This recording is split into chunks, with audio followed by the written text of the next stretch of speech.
estáis? Bueno, un placer empezar con otro informe. Ya presentamos uno hace mes y medio sobre el impacto del COVID.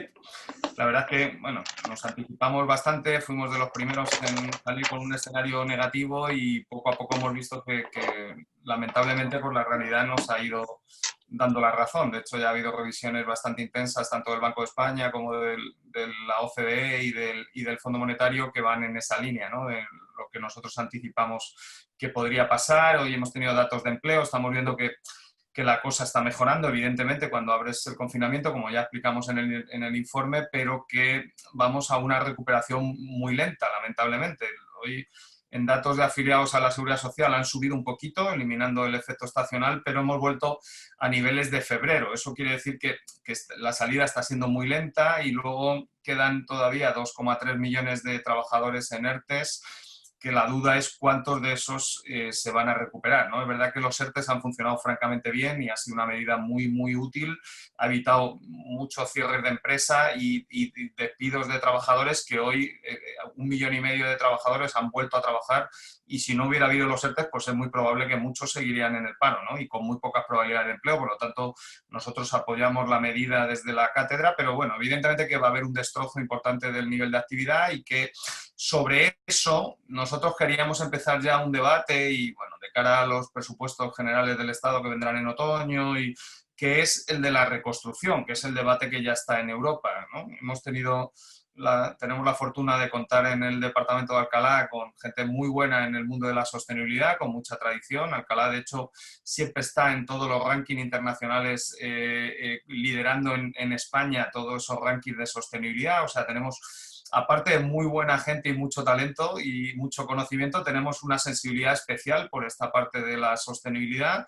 Y bueno, os presentamos un informe que ha desarrollado Carlos Mario Gómez, que es el catedrático y director de nuestro Departamento de Economía, bueno, que es asesor de la Comisión Europea en estos temas, asesor de Naciones Unidas, de CEPAL en América Latina, y que es una de las personas dentro del mundo de la economía ambiental pues, con más prestigio a nivel español y a nivel con prestigio internacional y en foros internacionales, ¿no? Ha hecho un informe muy, muy exhaustivo. Yo os recomiendo que lo leáis. Esto no es solo un plan de recuperación, como dice Carlos Mario. Esto es un plan, el Green Deal europeo y el Next Generation que va a aprobar la Comisión Europea, es un plan de política industrial y política tecnológica. Y el enfoque que siempre hemos dado desde Alcalá y damos desde la Cátedra Orfín es un plan que, además de un reto y un compromiso con las generaciones futuras por dejar un planeta Tierra más habitable, creemos y estamos convencidos de ellos que es una grandísima oportunidad para generar empleo y para rellenar esos huecos de empleo que ha destrozado la crisis, ¿no? Hay que buscar nuevos sectores en los que crear empleo. Bueno, pues en el informe Carlos Mario ha detallado bastantes, con mucho nivel de detalle, y según nuestras estimaciones nos salen que con el plan bien ejecutado y en España y ¿no? con proyectos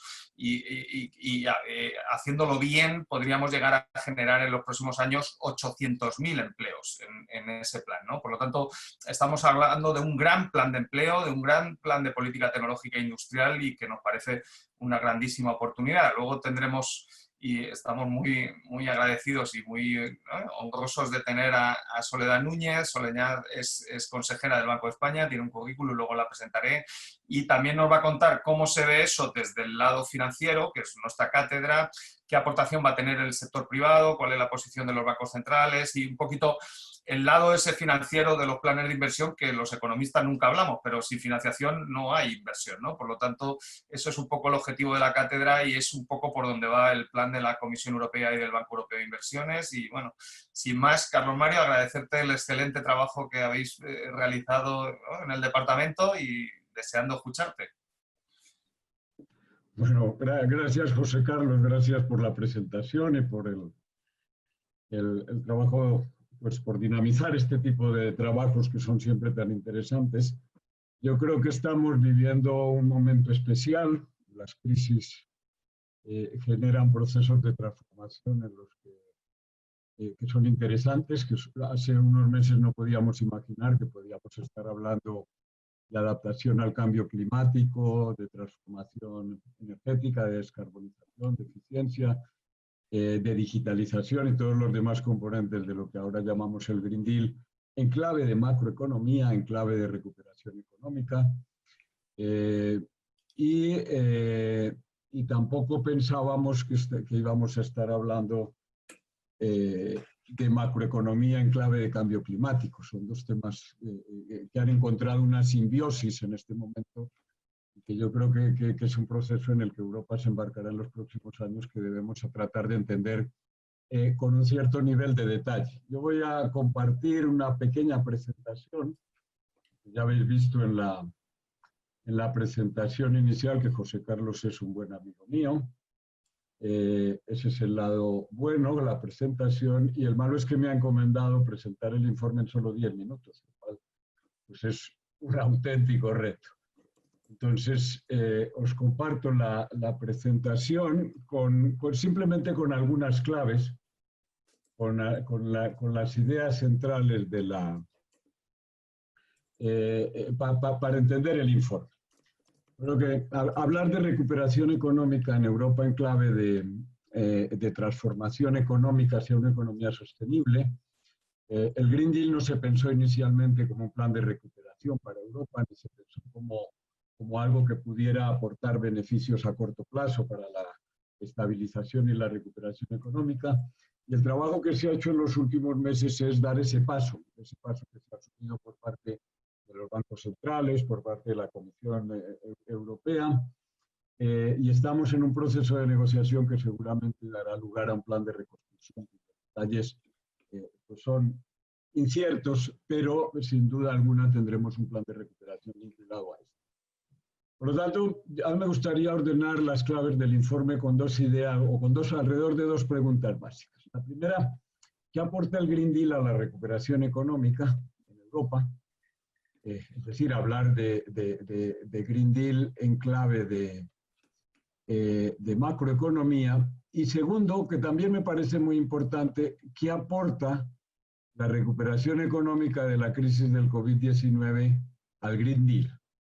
En el primer apartado, y son las ideas centrales del plan de recuperación en Europa visto desde el punto de vista como política macroeconómica, el Green Deal aporta, a diferencia de otras alternativas de impulso fiscal y de dinamización y reconstrucción en Europa, una coherencia temporal entre los distintos objetivos que vamos a tener que cubrir en distintos momentos del tiempo.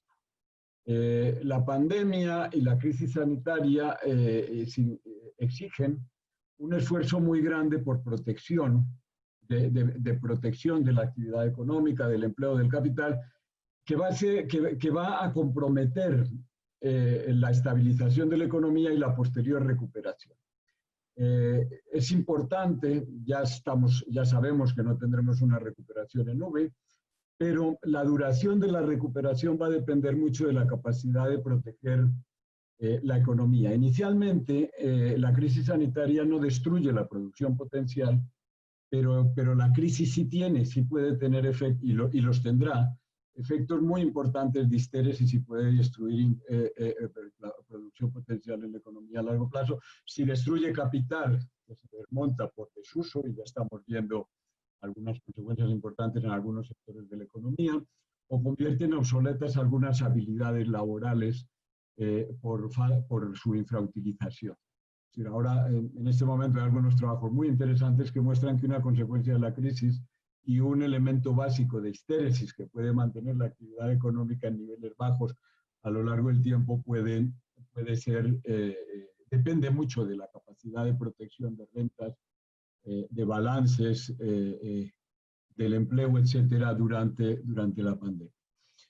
Luego, en la fase de recuperación, yo creo que hay que encontrar siempre el momento y el balance cuando se plantean los planes de recuperación alrededor de la evaluación de los multiplicadores de la actividad, digamos, de las políticas fiscales o de las políticas de impulso fiscal, que serán las que predominen en las siguientes fases.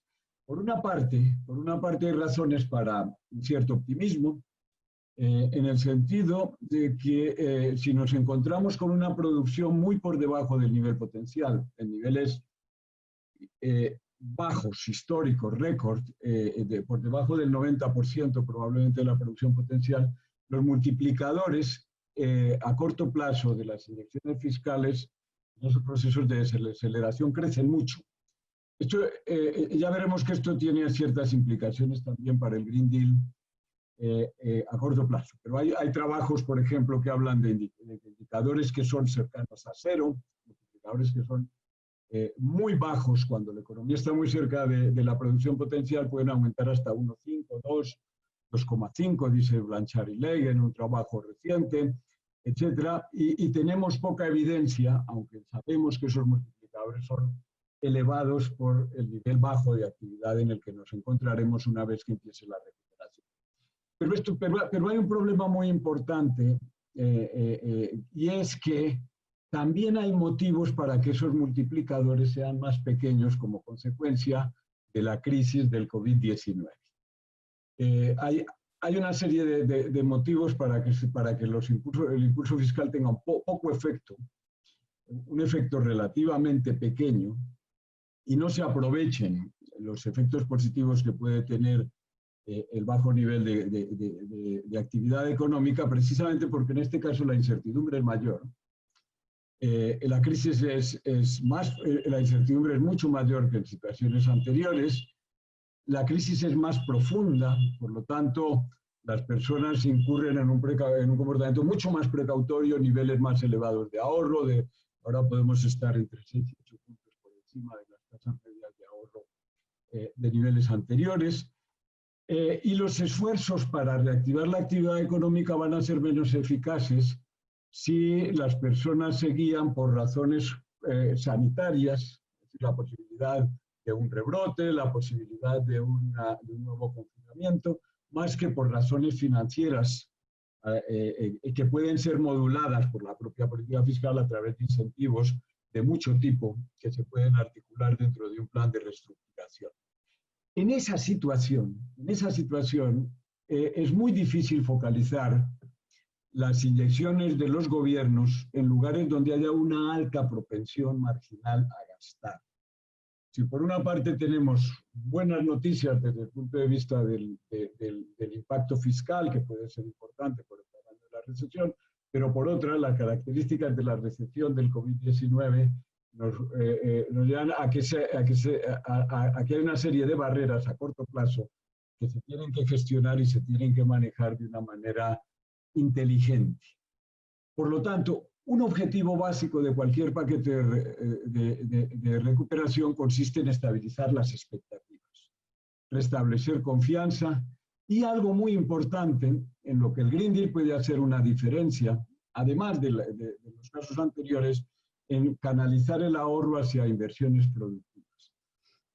Más adelante veremos que las inversiones en eficiencia energética, en energías renovables, pues pueden permitir, a diferencia de otras alternativas que apuntan más a promover el aumento del consumo en gastos en compra de bienes de consumo duradero, por ejemplo, el Plan Renove, que tiene su papel en este momento, ese tipo de inversiones pueden movilizar el ahorro en la medida en que se garantice unas oportunidades de recuperación y de amortización de las inversiones que se hagan, por ejemplo en eficiencia energética, o en la medida en que se visibilicen esos beneficios y se estructuren bien dentro de un plan financiero para las empresas. Por lo tanto, el Green Deal lo que aporta es una coherencia temporal entre los distintos objetivos que van a ser relevantes a lo largo del tiempo. El objetivo inmediato de protección de la economía, la estabilización, la recuperación, y el más importante de todos en el largo plazo, que es la transformación productiva de la economía.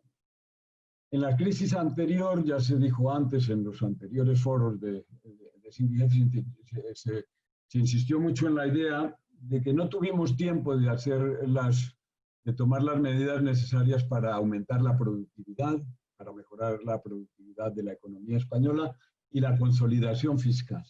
El Green Deal permite armonizar las acciones a corto plazo, de estabilización y recuperación económica con un proceso de transformación económica. Es decir, que además de gestionar a corto plazo las expectativas, generar certidumbre, generar una certeza, movilizar recursos en ámbitos en los que puede haber una propensión marginal a gastar mayor que en otros ámbitos, el Green Deal aportaría también multiplicadores a largo plazo. Esas son las ideas que se resumen en esas 4 fases que aparecen ahí en la presentación. Y vale la pena resaltar también la importancia que tiene esto para Europa, en el sentido de armonizar políticas en muchos ámbitos de la economía. El Green Deal permite armonizar la política macroeconómica con la política de adaptación al cambio climático, con la política industrial, con la política de transformación del sector eléctrico, y aunque no resuelve los problemas de la política industrial, este es un tema que puede ser objeto de debate en el debate posterior, sí da un marco general en el que los países deberían plantear sus proyectos de país. Sus proyectos de país en los distintos sectores industriales. En el desarrollo del coche eléctrico, en el desarrollo de nuevos materiales, en el avance de la digitalización, en la protección de sectores que pueden salir perjudicados durante la transición, etc. No resuelve, pero sí da el marco que permite entrar en la nueva revolución industrial. Además de eso, y con esto quiero hacer una pequeña introducción para los ejemplos que pondré a continuación, el Green Deal permite generar rápido algunos beneficios importantes en términos de empleo que son muy relevantes en la fase de recuperación. No solamente tendríamos los aspectos financieros de movilización del ahorro en los de familias y empresas, tendríamos los efectos de dinamización de la economía, de cualquier otra política fiscal con unos multiplicadores elevados, en la medida en que se aporte certeza y condiciones que permitan la movilización del exceso de ahorro que se ha generado durante la crisis.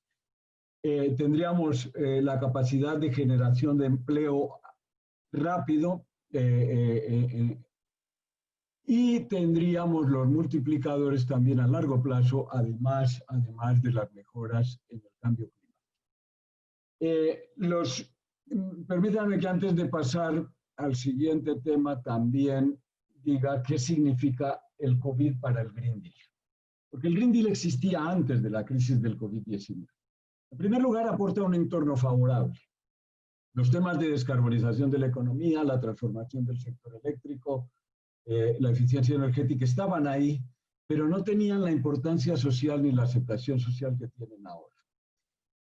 La financiación europea a través del Next Generation Europe, el plan de 4 años que podría movilizar 750.000 millones, ya no se plantea como ayuda del norte al sur, ni como solidaridad fiscal, ni como mutualización de deuda, sino como una movilización de recursos de una Europa que tiene un proyecto común de transformación productiva a largo plazo y a que a través de ese proceso de transformación productiva responde a corto plazo, fortalece el mercado único y genera ventajas comparativas para el conjunto de la Unión.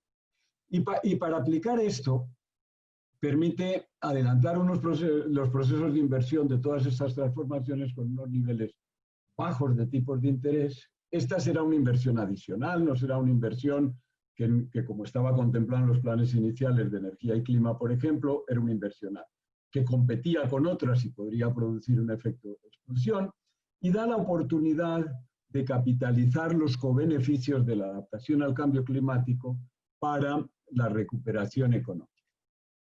Quizá todo esto se representa mejor en este diagrama que tenemos aquí, que es el principal resultado, o al menos el resultado más gráfico, de un reciente informe que se conoce como el informe Oxford, que dirigieron Stiglitz y Stern, en el que reúnen todas las distintas alternativas de política de dinamización y recuperación económica que tienen efectos a corto plazo conocidos y le preguntan a los expertos de los bancos centrales, de los gobiernos, de la academia, les piden clasificar y calificar esas alternativas en función de su aporte a largo plazo, el efecto multiplicador a largo plazo, a corto plazo se supone que lo conocemos, y el impacto sobre el cambio climático. Fijaros que todas las alternativas que caracterizan el Green Deal las tenemos en el cuadrante superior derecho. Es decir, una recuperación robusta. Si queréis, podemos mirar algunas alternativas. Por ejemplo, el rescate de aerolíneas, la alternativa E en la esquina inferior, tiene un efecto multiplicador a largo plazo muy pequeño, aunque a corto plazo tenga un efecto pequeño, un alto impacto negativo sobre el cambio climático.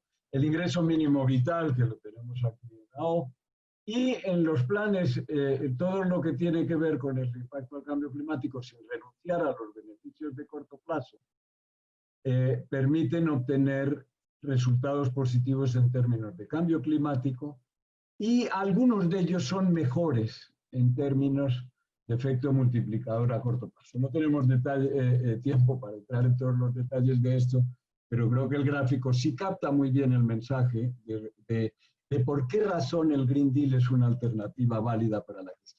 Y hay un último elemento que muestra las ventajas del Green Deal para Europa y que tiene que ver con el color de las alternativas que están representadas allí. Las más oscuras son las más difíciles de implementar, según los expertos académicos, gobiernos y de los bancos centrales de distintos países del mundo. Pues bien, en Europa estamos listos para poner en práctica todas las medidas que en otros lugares del mundo serían muy difíciles de desarrollar, de convertir en proyectos de inversión y de aplicar a corto plazo.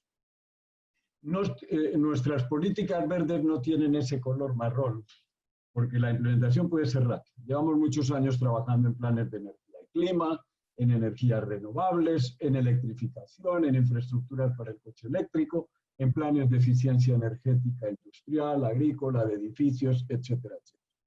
Dilemas importantes para construir un plan de recuperación con esto. Evidentemente, por ejemplo, la energía solar o las energías renovables no generan mucho empleo. Son energías muy intensivas en capital, muy intensivas además en insumos importados, tenéis los datos allí, y además energías en las que se ha producido en los últimos 10 años un proceso muy acelerado de innovación ahorradora de fuerza de trabajo. Resulta paradójico decir que en este momento podrían ser unas alternativas generadoras de empleo.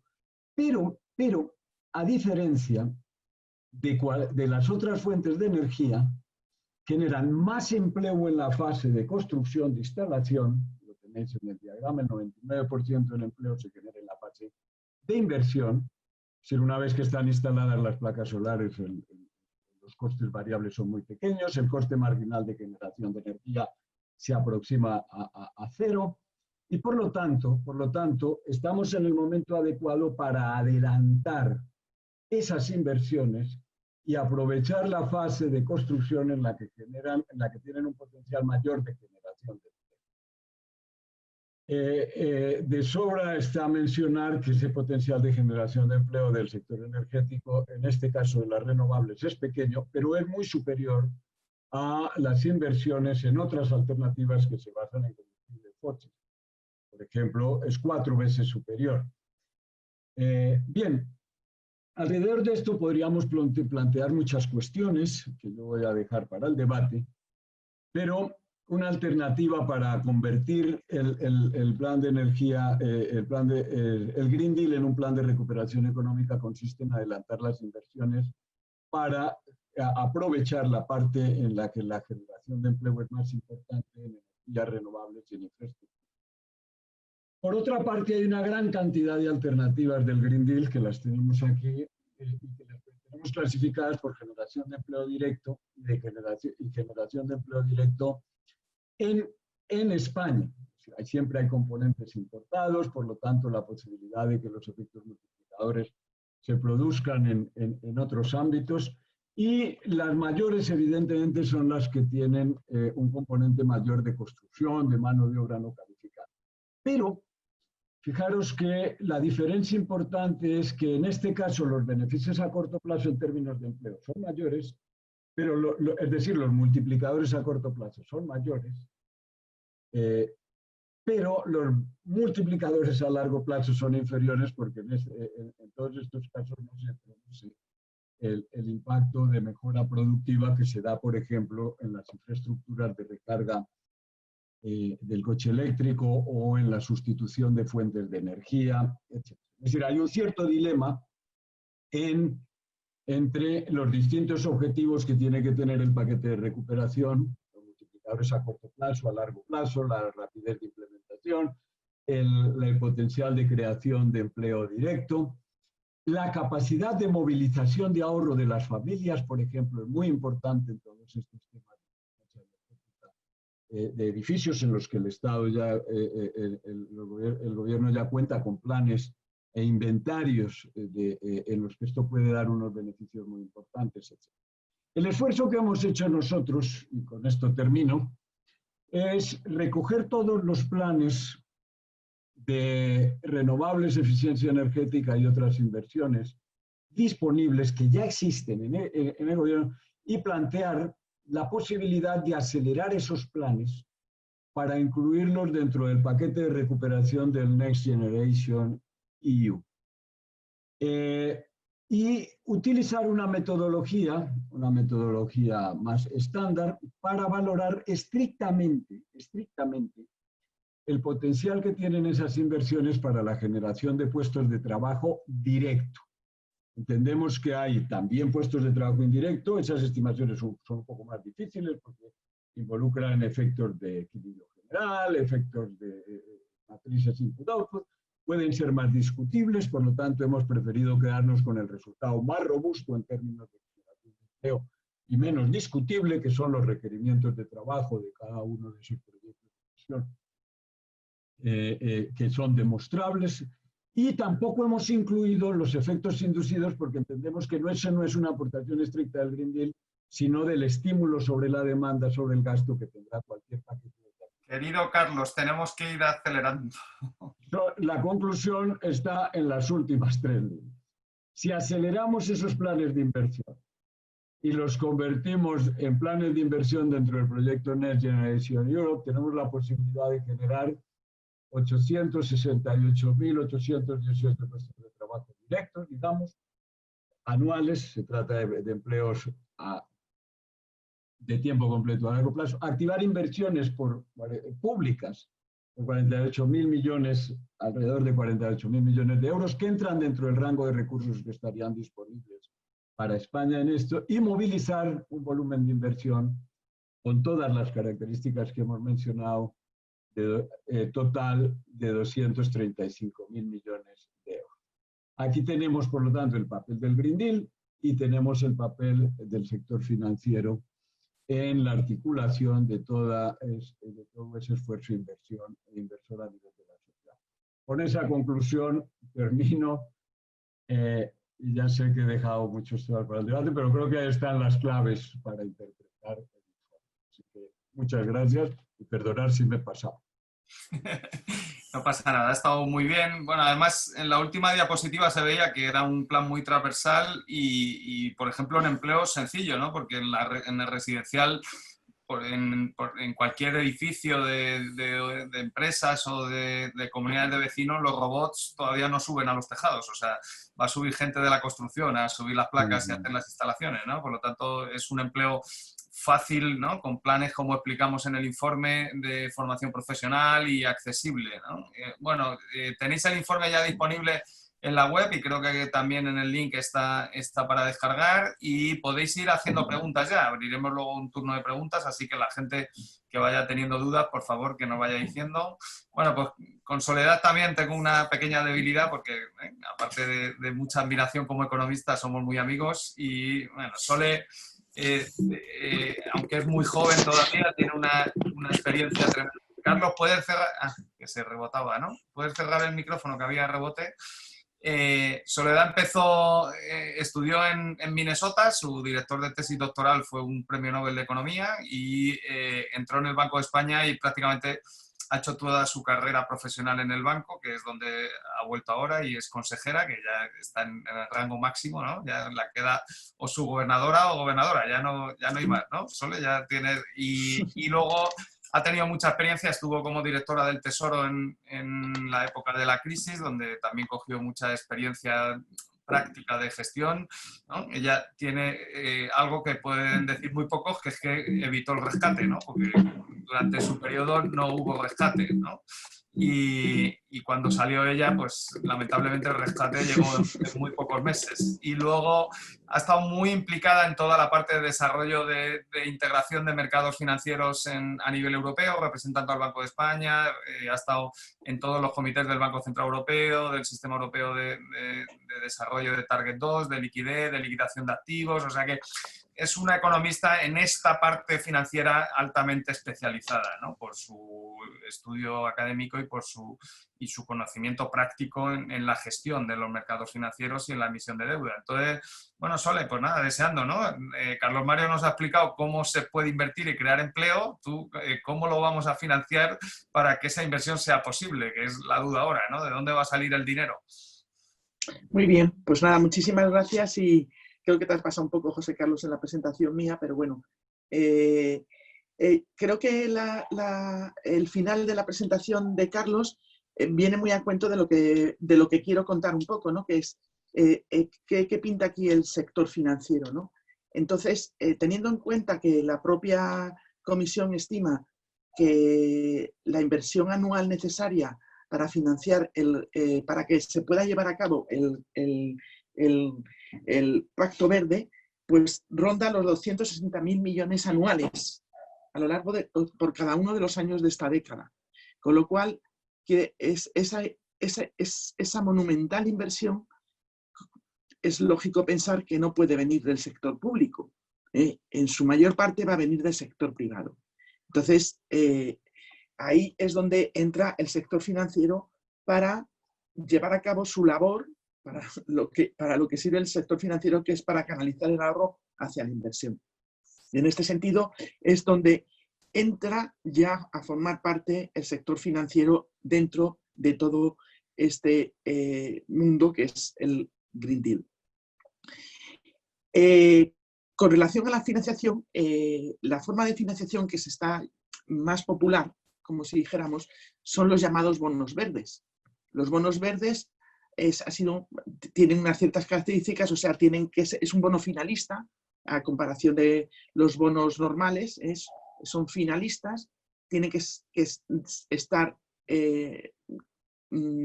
para proyectos de determinados sectores, de determinadas actividades, y tienen que tener una certificación. Tú puedes declarar que tu bono que tú emitas es verde, pero necesitas que alguien te lo certifique para que realmente el mercado te lo considere como verde.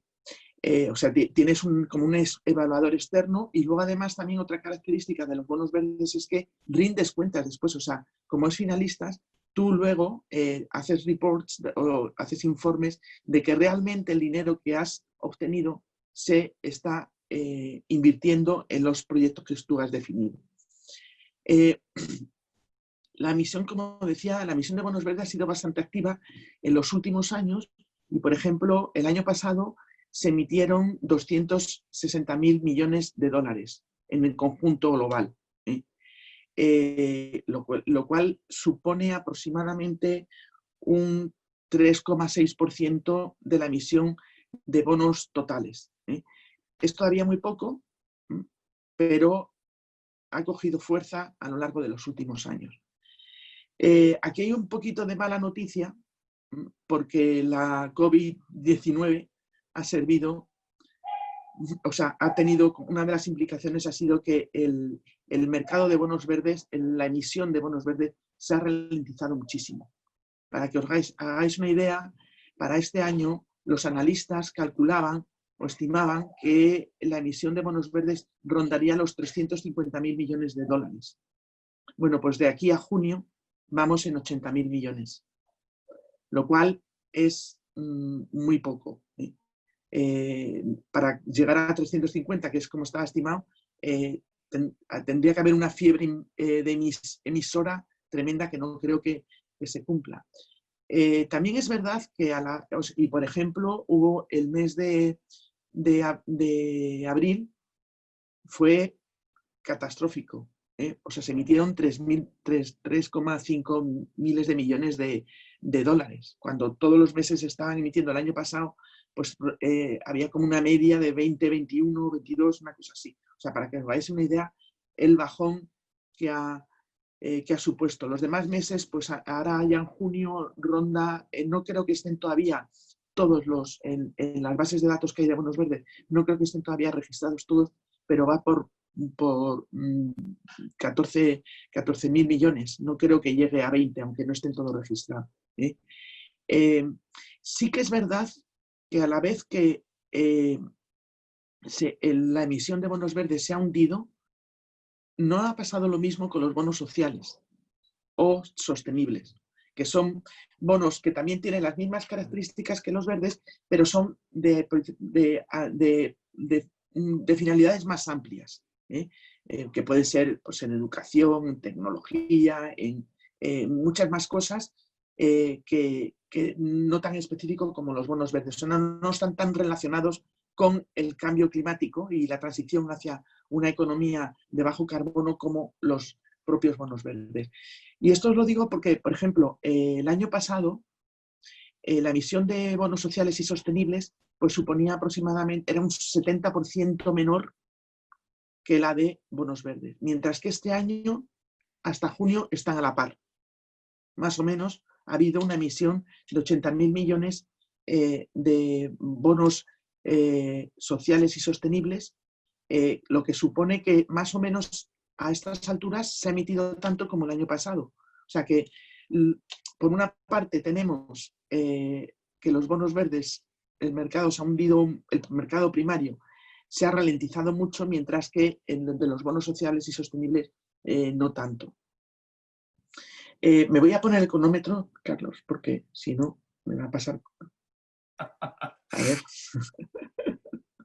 Es para ver cómo voy.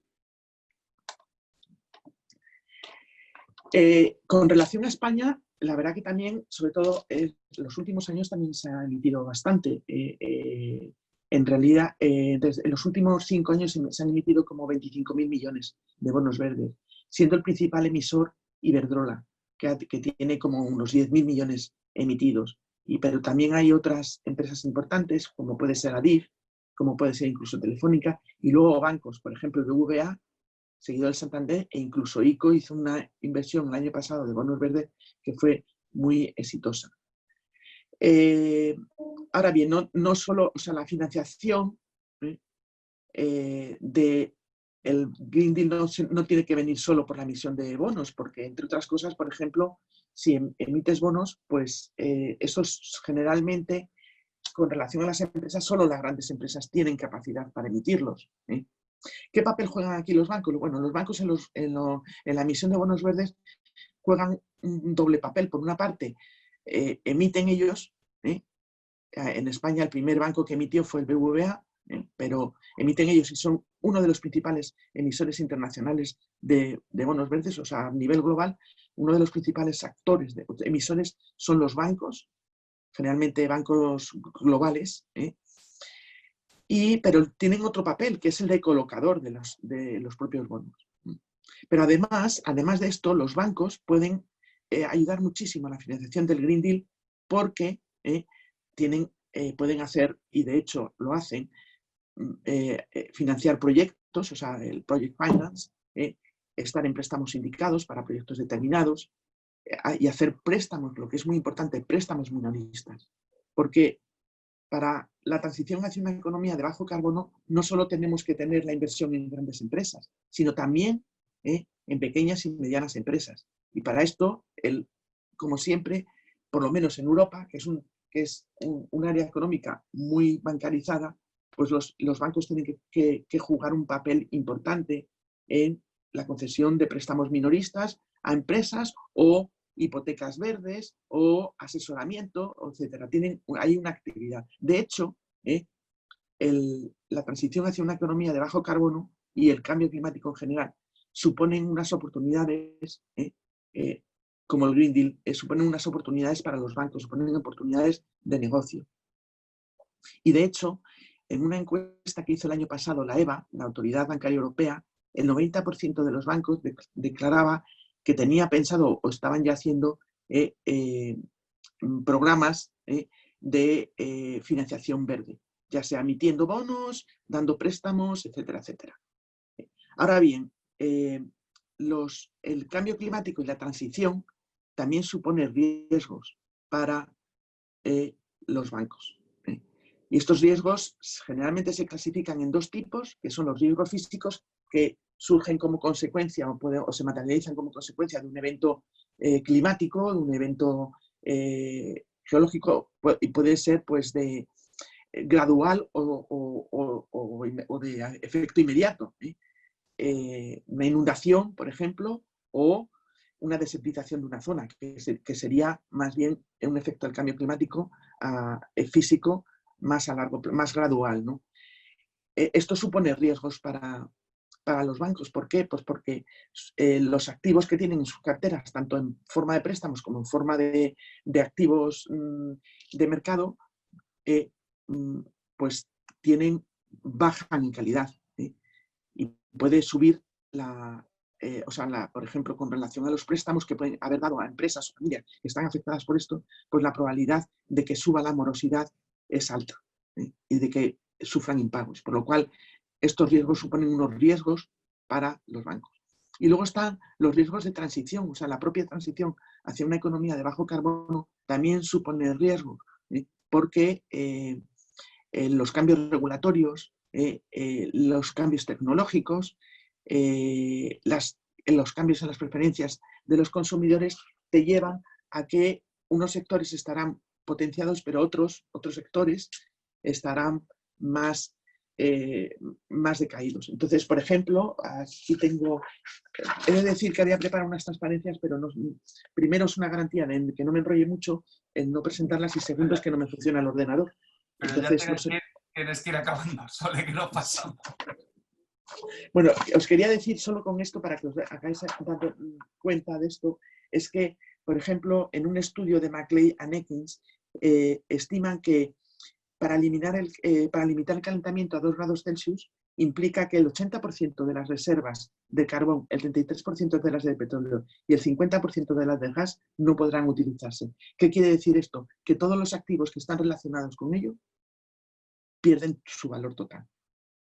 Y entonces eso supone un riesgo para las entidades que tienen exposiciones en estos activos directos o indirectos. Y si quieres acabo aquí, luego me haces más preguntas. Sí, yo creo que, bueno, si te parece, mira, tenemos alguna pregunta ya muy interesante, Sole, de una periodista del Español, espera que me la han pasado por WhatsApp, que además estuvimos comentando que iba a ser, ¿no? Espérate que te digo, a ver. Se llama Clara Alba y dice, quería preguntar a los expertos cómo valoran las recientes emisiones de bonos sociales del COVID-19 por parte de BBVA y CaixaBank y si consideran que el sector puede jugar un papel importante en esta tendencia de emisiones que parece que se consolida entre las empresas europeas. Bueno, eso era un poco lo que yo había puesto de manifiesto. Me parece bien porque se necesitan, o sea, también los bonos sociales y los bonos sostenibles al final también ayudan bastante a lo que estamos hablando del Green Deal, porque en general están alienados con esos principios. Entonces, como decía, es verdad que se ha ralentizado la emisión de bonos verdes y se ha dinamizado la de bonos sociales. Me parece, creo que es positivo. Es positivo porque se sabía, o sea, ya se sabía de antes que todavía, con relación a los bonos verdes, los bonos sociales y sostenibles, todavía tenían un mercado muy, muy pequeño. Entonces esto indudablemente lo dinamizará y estará también bien. Además que la recuperación, lo que es la recuperación, está bien también que se involucre el sector privado en la financiación de la misma. No sé qué opinión tiene Carlos.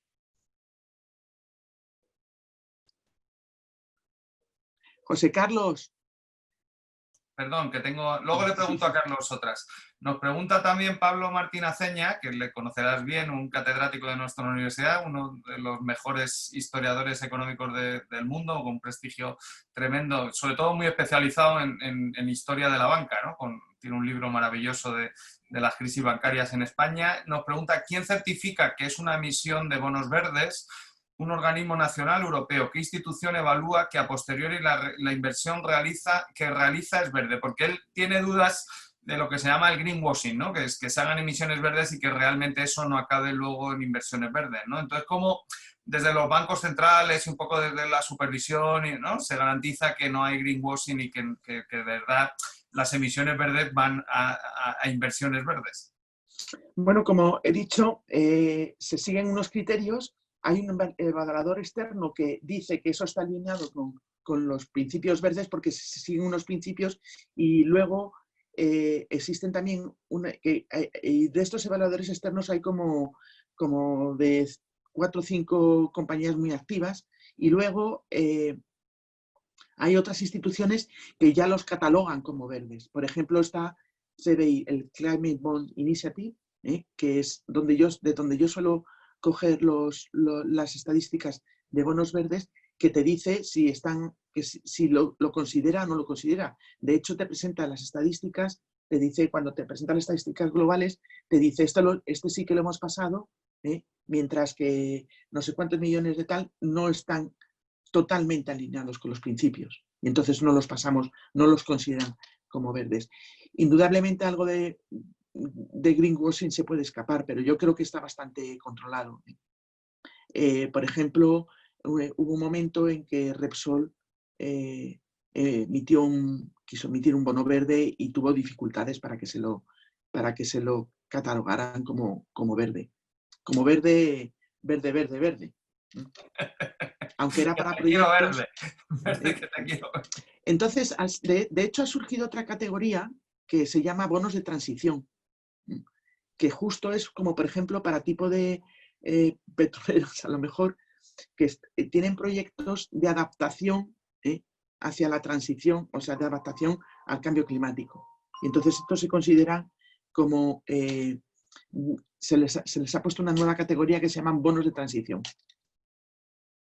A Pablo le conozco bien porque colabora mucho con el Banco de España. Me consta. Oye, mira, una pregunta para Carlos Mario. Soy Ángel Martínez de la Politécnica de Cartagena. Mi curiosidad es la siguiente. Si no me han informado mal, si se aprueba el plan de ayudas de la UE, nos tocan 140.000 millones para gastar en 2 años, máximo 3. Actualmente los presupuestos generales del Estado contemplan 7.000 millones de inversiones. El plan E fueron 12.000. ¿Tiene el Estado capacidad para sacar a concurso y ejecutar 50 o 70.000 millones al año en inversión? Mira, qué buen dilema para que nos lo resuelvas, Carlos.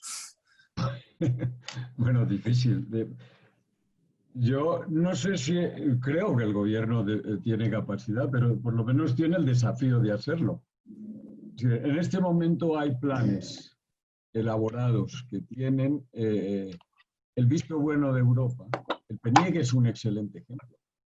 El Plan Nacional Integrado de Energía y Clima español está clasificado en Europa como el mejor, probablemente.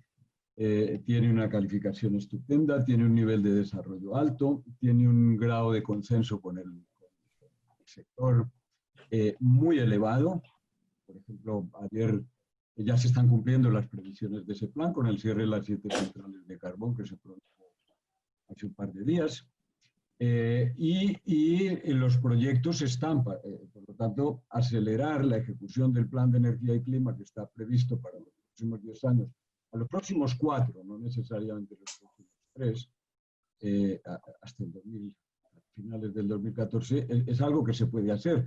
También hay planes de eficiencia energética en edificios, hay planes de desarrollo de infraestructuras, y se pueden activar proyectos muy importantes en temas de formación, en nuevas habilidades de trabajadores, y se pueden desarrollar también proyectos de demostración en temas de I+D. Yo creo que en este momento debe haber muchísimas oficinas, muchísimos despachos del gobierno tratando de llegar a tiempo porque desde luego a estos fondos hay que optar con proyectos solventes que puedan recibir esa financiación y que puedan tener el apoyo del sector financiero complementario a través de avales y de líneas de crédito, porque el 80% de esa financiación la debe aportar el sector privado. Eso insistía yo en la necesidad de tener el mecanismo completo funcionando, y yo creo que en España sí que estamos preparados para esa transición. Quizá estamos mejor preparados para las infraestructuras que para la formación y para el I+D, y mejor preparados para la energía que para la digitalización. Pero todo esos son los retos que hay que cumplir para tener proyectos. Yo creo que, o sea, que estando de acuerdo con Carlos y Ángel tiene experiencia ya allí también en Cartagena, que me invitaron, tienen una facultad maravillosa allí en el puerto y estuvimos hablando de esto.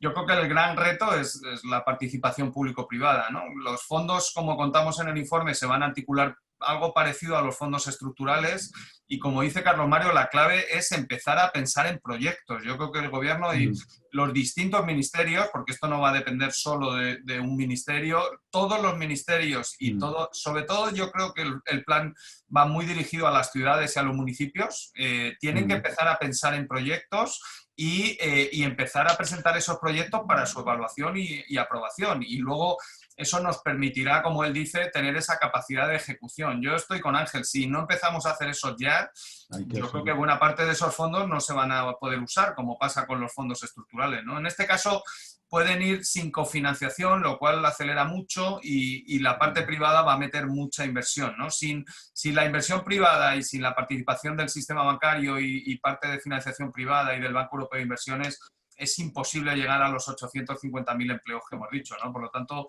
en esto es en lo que tenemos que estar trabajando. En vez de todo el día estar discutiendo, ¿no? Lo que tenían que ponerse, en vez de a preocuparse, es a ocuparse y a trabajar, ¿no? Bueno, bueno, la verdad es que agradeceros porque hemos vuelto a tener casi 400 inscritos en este webinar, que es un honor y, ¿no?, para nuestra universidad esto de adaptarnos a lo digital así con este éxito, os lo agradecemos, de verdad, que es un lujo, pero es que luego las participaciones que tenemos es de súper lujo, ¿no? Tenemos a Elena Valenciano, que ya también estuvo en el otro, y Elena, te vamos a hacer presidenta del club de fans de la Cátedra Orfín, y aparte de ayudarnos con tus preguntas. Gracias por intervenciones tan interesantes y estimulantes. No hay Green Deal sin ciencia e investigación. Sabemos lo difícil que es conseguir inversión privada en España para este tipo de actividades y nuestra recuperación.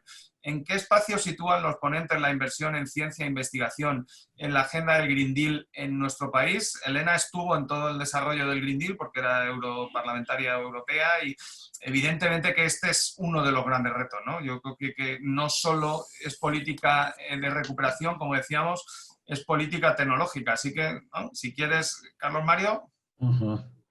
Sí, muy buena pregunta. Muchas gracias por la parte que nos toca en la universidad. A mí me gustaría recoger la última parte de lo que decía José Carlos, porque creo que en este caso no solo hay motivos para aumentar los fondos de I+D, sino que en este caso también la colaboración público-privada y universidad-empresa es esencial. Es decir, está claro, en este informe de Oxford, de Stiglitz y Stern, estaba claro, es una de las letras que aparecen destacadas entre las intervenciones que pueden dar mejores resultados a corto o largo plazo, etc. Pero también vale la pena mencionar que en España somos muy buenos en investigación básica, pero todavía tenemos tareas pendientes en I+D con empresas. La transformación digital exige proyectos de demostración avanzados de tecnología, de utilización de técnicas de Big Data para informar mejor políticas públicas, para evaluarlas, es decir, en todos los ámbitos. Y para todo eso necesitamos investigación básica, desde luego, pero necesitamos proyectos de investigación articulados con la empresa y proyectos de demostración que sean escalables. Yo creo que la transformación que supone todo esto también exige una transformación en la I+D, y la I+D tiene que jugar junto con la formación un papel muy importante en la adaptación a la parte que no hemos desarrollado tanto, que es la digitalización, como un componente importante junto con el Green Deal de la revolución industrial. Sí, yo por complementar un poco, que yo creo que la pregunta de Elena es muy oportuna y muy acertada. Realmente, si va a ser política tecnológica, ¿no? Tú tienes, como ella dice, que centrarte mucho en esa parte, ¿no? Lo que hace un poco el plan, con muy buen criterio, y nosotros lo alabamos mucho y lo apoyamos mucho en el informe, es identificar los sectores donde van a estar las grandes oportunidades, o sea, donde va a crecer la demanda de inversión, donde va a haber oportunidades con visión económica. Como decía el otro día Carlos Mario en un seminario que tuvimos, hasta ahora todo el movimiento ambiental, que evidentemente que ha sido muy exitoso en el tema de la concienciación, buscaba satisfacción moral, ¿no? Que nos sintiésemos muy a gusto con nosotros mismos, contaminando menos, ¿no? Y nosotros desde una cátedra de una facultad de economía, a eso que también lo compartimos, porque la economía viene de la filosofía moral, o sea que no estamos en contra de la moral, por supuesto. Lo que intentamos es que los precios relativos sean atractivos para las inversiones. Si las inversiones no son rentables, el plan fracasará. Da igual la satisfacción moral que genere. La gente, si no contaminar supone un coste mayor y una pérdida de nivel de vida, es altísimamente probable que no lo hagan, ¿eh? La oportunidad que ofrece ahora el cambio tecnológico es que el sol sea la nueva fuente primaria de energía, y en España hay mucho sol, mucho más sol del que puede haber en Alemania. O sea, en Cartagena, que ponía Ángel, una placa al revés da más energía y más electricidad que en Alemania bien puesta. O sea que evidentemente que nos ha tocado la lotería con este cambio tecnológico, ¿no? El tema es cómo identificas y aprovechas esas oportunidades. Y yo creo que la pregunta de Elena, que es la acertada, y lo ha dicho Carlos Mario, nosotros en investigación básica, en lo que es la I+D, no estamos mal en papers científicos, en contribuciones. Cuando miran los rankings internacionales, estamos bien, tenemos mucho conocimiento. Lo que nos falta es transformar ese conocimiento en inversión y en empleo. Ese es el gran reto. Y ahí lo que hay que identificar es la I pequeña de innovación. El gobierno en esa interacción con el sector privado hay que identificar a los empresarios innovadores y apoyarles todo lo que sea posible en esos procesos. Yo creo que eso es lo que permite el plan. Y luego, desde el sector financiero, identificar también esos proyectos que van a tener viabilidad para que esa inversión llegue a buen término y, como decía Sole, mitigar los riesgos que va a generar el cambio climático en impagos de deuda y en reestructuraciones de empresas que va a haber, ¿no? Por lo tanto, el plan tiene el doble enfoque, ¿no? Uno, el de crear empleo, y el otro, el de reducir los riesgos que ha estado comentando Sole, que son enormes. O sea, es uno de los grandes retos. Si no hacemos nada, ¿no? La situación financiera y del sistema capitalista está en un grave riesgo, ¿no? Por lo tanto, el plan de intervención pública con colaboración privada busca mitigar eso. Yo creo que en eso es en lo que tenemos que centrarnos, identificar los proyectos, identificar a los empresarios que van a tener capacidad de sacar esos proyectos adelante, porque si no, no funcionará el plan, y que esos empresarios colaboren con el investigador y con el sector y las universidades conjuntamente, ¿no? Yo creo que ese es el gran reto y la gran oportunidad. Yo en eso estoy optimista, ¿eh? España siempre llegamos tarde, nos cuesta, pero este es el último gran salto que tiene que dar la economía española en convergencia. Si no hacemos esto, pues seguiremos siendo un país con una renta por habitante y un nivel de salario más bajo que el resto de nuestros socios europeos. No podremos pagar las pensiones, no podremos pagar la salud, la sanidad pública, la educación pública. O sea, este es el gran reto, y yo creo que esa es la gran oportunidad del plan y lo que esperamos que nos aporte, ¿no? Sole, hay una pregunta muy buena y vamos a acabar con esta ya, porque si no nos vamos de tiempo, y nosotros somos gente muy seria en la cátedra y cumplimos los compromisos. José María de la Riva pregunta: en vuestro informe planteáis la necesidad de duplicar la inversión pública en los próximos 3 años.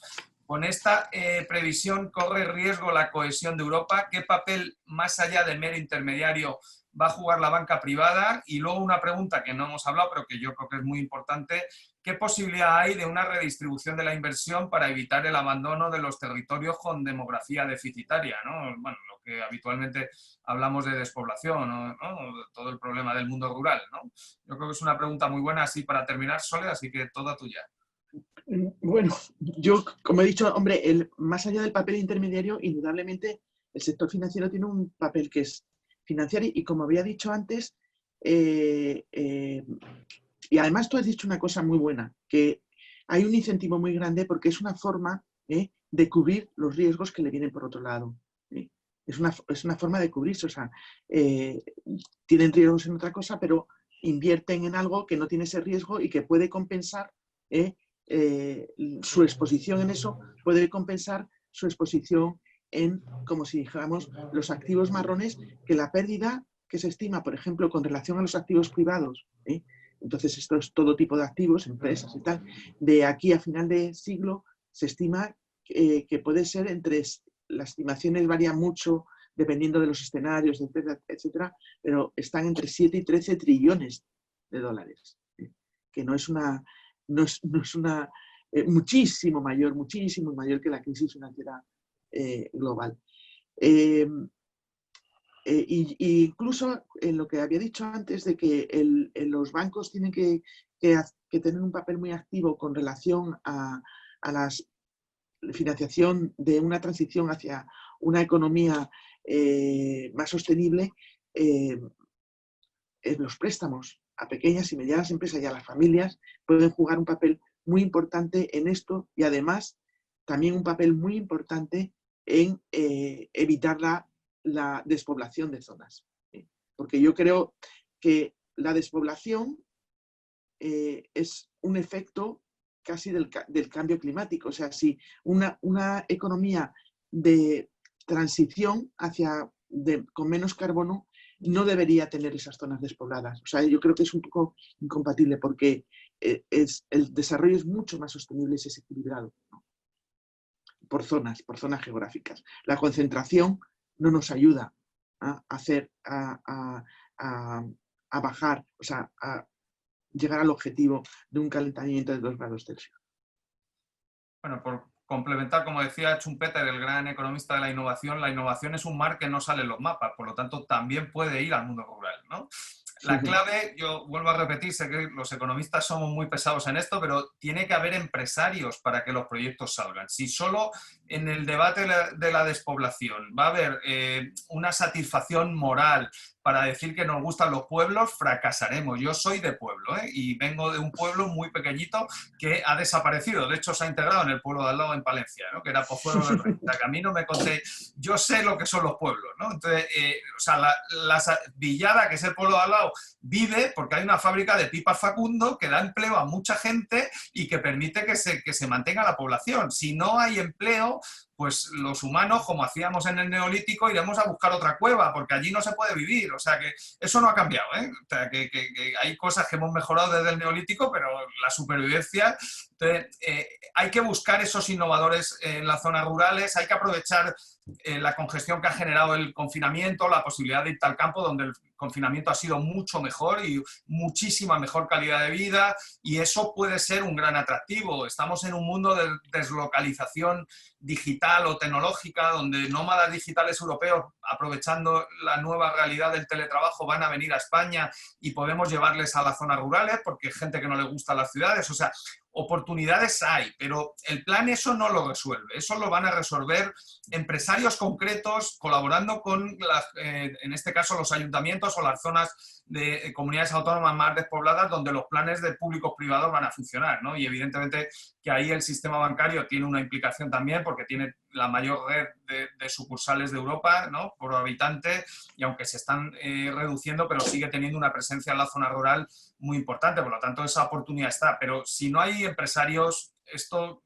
no va a funcionar. O sea, el empleo lo van a crear empresarios. Lo que hace el Estado con muy buen criterio es hacer el plan, facilitar las inversiones y ponérselo muy fácil, ¿no? Que es lo que yo creo que hay que hacer en este momento, ¿no? Bueno, vamos a cerrar, agradecer a los dos ponentes. La verdad es que ha sido un debate apasionante y sobre todo que hemos aprendido. Yo en estas cosas, cuando estás una hora viendo un webinar, acabas y dices, ¿yo he aprendido algo o no? Bueno, en este evidentemente que hemos aprendido, yo por lo menos. Espero que os haya gustado a todos los que habéis estado inscritos, agradeceros que hayáis estado ahí y bueno, resumir un poquito los grandes mensajes que mandamos desde el informe, que espero que os lo leáis y que os guste. Uno, es una oportunidad para España, ¿no? En una situación de una crisis económica tan grave, un plan de inversión europea financiado con deuda europea, lo cual es una novedad en la Unión Europea, que va a meter prácticamente unos 50.000 millones de euros al año de inversión en España. Eso es lo que necesitamos ahora. Esto es lo que hablaba John Keynes en la teoría general y todo esto de las políticas anticíclicas. Esto es una política anticíclica, ¿no? Eso, para que lo entienda la sociedad y los ciudadanos, se va a traducir en empleo. Estamos hablando con las estimaciones que ha liderado Carlos Mario, con el equipo de la cátedra, que pueden ser más de 200.000 empleos al año y en todo el plan pueden ser más de 800.000 empleos, 850.000 empleos. Bueno, eso es prácticamente el empleo destruido en los últimos 4 meses, ¿no? Un poquito muy cerquita. Por lo tanto, estamos hablando de que este plan ayudará a compensar las empresas y los empleos perdidos en los sectores más afectados por la pandemia, lo cual es una buena noticia y luego nos meterá en dinámicas de productividad y de entrar en empleos de más calidad para pagar mejores salarios, que eso también en España va a ser muy necesario porque la pandemia, lamentablemente, lo que estamos viendo es que va a precarizar y los salarios van a sufrir otra vez, ¿no? Por lo tanto, el plan tiene esas dos cosas, ¿no? Pensar que para llegar a movilizar todo ese volumen de dinero, ¿no? El sector público no es capaz de hacerlo solo, como ha preguntado Ángel de Cartagena, por lo tanto es necesaria la participación privada y la colaboración, ¿no? Vuelvo otra vez a la cueva. El ser humano pasó a la humanización colaborando en las cuevas. Si hubiéramos ido individualmente, seríamos chimpancés. Entonces, gracias a la colaboración y a la cooperación, ¿no? La especie evoluciona. Esperemos que evolucionemos, como ponemos en el informe, a una sociedad más sostenible y con una mejor relación con el planeta, que en la que tenemos ahora pues es un poco complicada de mantener e insostenible, ¿no? Por lo tanto, esa parte, además de crear empleo, va a generar un nivel de convivencia y de la especie humana pues mucho más habitable, lo cual es muy bueno, ¿no? Y luego, en clave de política industrial y de política tecnológica, mandar el mensaje que es muy potente. Todo el desarrollo industrial europeo se hizo en centro de Europa porque es donde estaba el carbón. O sea, no busquemos más experiencias de localización. El carbón llegaba muy cerca y muy rápido a las centrales térmicas y había electricidad a precios muy baratos para desarrollar la industria. Bueno, hoy la fuente primaria es el sol y el sol está en España. O sea, incluso en la cornisa cantábrica por arriba es todavía más, hay más sol que en Alemania, pero desde el puerto de Pajares hasta Algeciras, ¿no?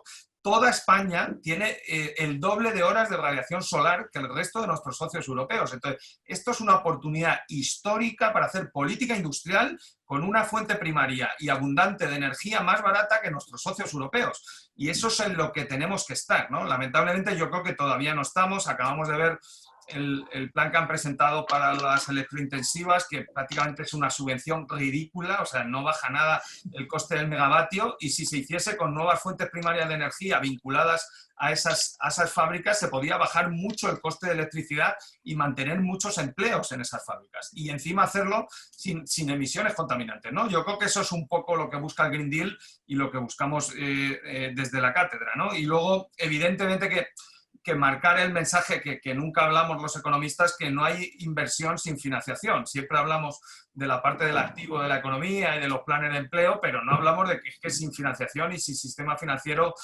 no hay esas planes de inversiones. Entonces, como hablamos en el otro informe, es muy importante que el sistema bancario llegue a esta crisis, ¿no? Con un nivel de solvencia mejor que el anterior, que no esté en esa exposición a lo que tenía la burbuja inmobiliaria, que era tan dañina y que tanto daño hizo, pero evidentemente, como ha dicho Soledad del Banco de España, hay que proteger que esta crisis no acabe provocando una crisis bancaria, como dijimos en el capítulo anterior. Por lo tanto, este plan de recuperación también va dirigido a eso. Si sacamos cuanto antes la economía de su letargo y si generamos muchos empleos, pues se reducirá la morosidad bancaria y mantendremos la solvencia del sistema bancario. O sea que el plan yo creo que es muy holístico y muy completo, ¿no? Y bueno, la verdad es que estamos encantados de hacer este tipo de informes porque normalmente dicen que la economía es una ciencia lúgubre. No ha sido verdad hoy, ¿no? Todo lo que hemos contado ha sido muy ilusionante y yo creo que el futuro de España es ilusionante y el pasado es incierto, ¿no? Por lo tanto, vamos a mirar al futuro y vamos a mirarlo con confianza. Muchas gracias a todos. Gracias a vosotros. Chao.